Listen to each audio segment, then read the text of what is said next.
তোরা নিজের দেশটারে বাঁচা, আমরা যুদ্ধ করতাম না, কিচ্ছু করতাম না, তোরা রে জল দিয়ে মেরে নামো বাংলাদেশি। পৃথিবীর কোনো দেশে যখন আপনি দেখবেন কোনো একটা দেশ বিপদগ্রস্ত আর কোনো একটা মানুষ ওই বিপদগ্রস্ত দেশকে নিয়ে হাসি ঠাট্টা করতেছে, মজা করতেছে, রং তামাশা করতেছে, আপনি চোখ বুজে ধরে নেবেন ভাই ওই শালা হচ্ছে ভারতের নাগরিক, ওই শালা হচ্ছে ভারতীয়। কেননা কোনো মানুষ বিপদে পড়লে এই পৈশাচিক আনন্দই করতে পারে একমাত্র ভারতের নাগরিকরা। পৃথিবীর অন্য কোনো দেশের নাগরিক এই আনন্দ করতে পারে না। আমার বাংলাদেশের ফেনী, কুমিল্লা, নোয়াখালী, চাঁদপুর, সিলেট পানির নিচে তলিয়ে গেছে, মানুষ এক টুকরো মাটির আশায় ছুটে বেড়াচ্ছে, কতজন নিখোঁজ, কতজন মারা গেছে, আর এইখানে এক ভারতীয় পৈশাচিক আনন্দ করতেছে, কত সুন্দর সুন্দর কথা বলতেছে, রং তামাশা করতেছে। কেন ভাই? এই ফেনী, কুমিল্লা, নোয়াখালী, চাঁদপুর, সিলেট, হবিগঞ্জের মানুষকে আপনার ক্ষতি করছে? আপনার ক্ষতি করছে নাকি আপনার ভাড়া ভাতে সে পা ঠেলে দিয়েছে? নাকি আপনি কোনো সময় গোবর দিয়ে ভাত খাইতে চাইছেন, সে বারণ করছে? অনেকেতেই বলে আপনারা তো গোবর খান, গরুর মুতো খান।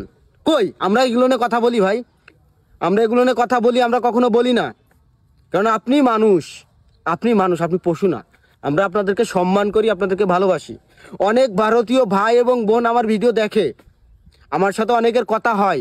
কই ভাই, তারা তো এই ধরনের পৈশাচিক আনন্দ করে না। আপনি কে ভাই?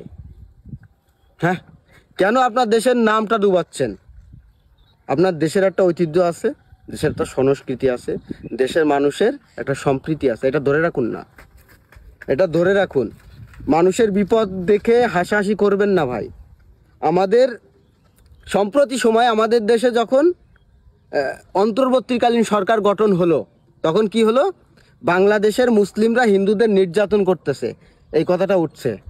তারপর এটাও বলা হচ্ছে যে বাংলাদেশি মুসলিম হিন্দুদের মন্দিরে আগুন দিচ্ছে, পূজা মণ্ডপ ভেঙে দিচ্ছে। ফলাফল কি হলো? দেখা গেল সব ফেক, অনেক আগের নিউজ, অন্য দেশের নিউজ বাংলাদেশে হচ্ছে বলে চালিয়ে দেওয়া হচ্ছে। তার পরবর্তীতে এখন কি হচ্ছে?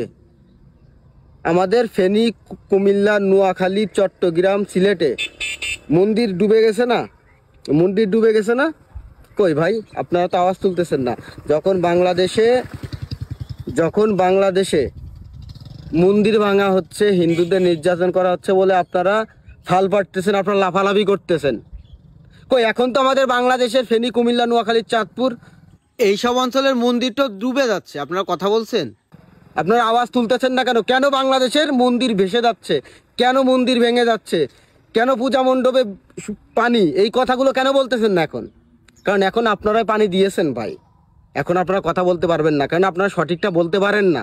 আপনারা সবসময় বেঠিকটা নিয়ে টানাটানি করেন আর বেঠিক কথাবার্তাই বলেন।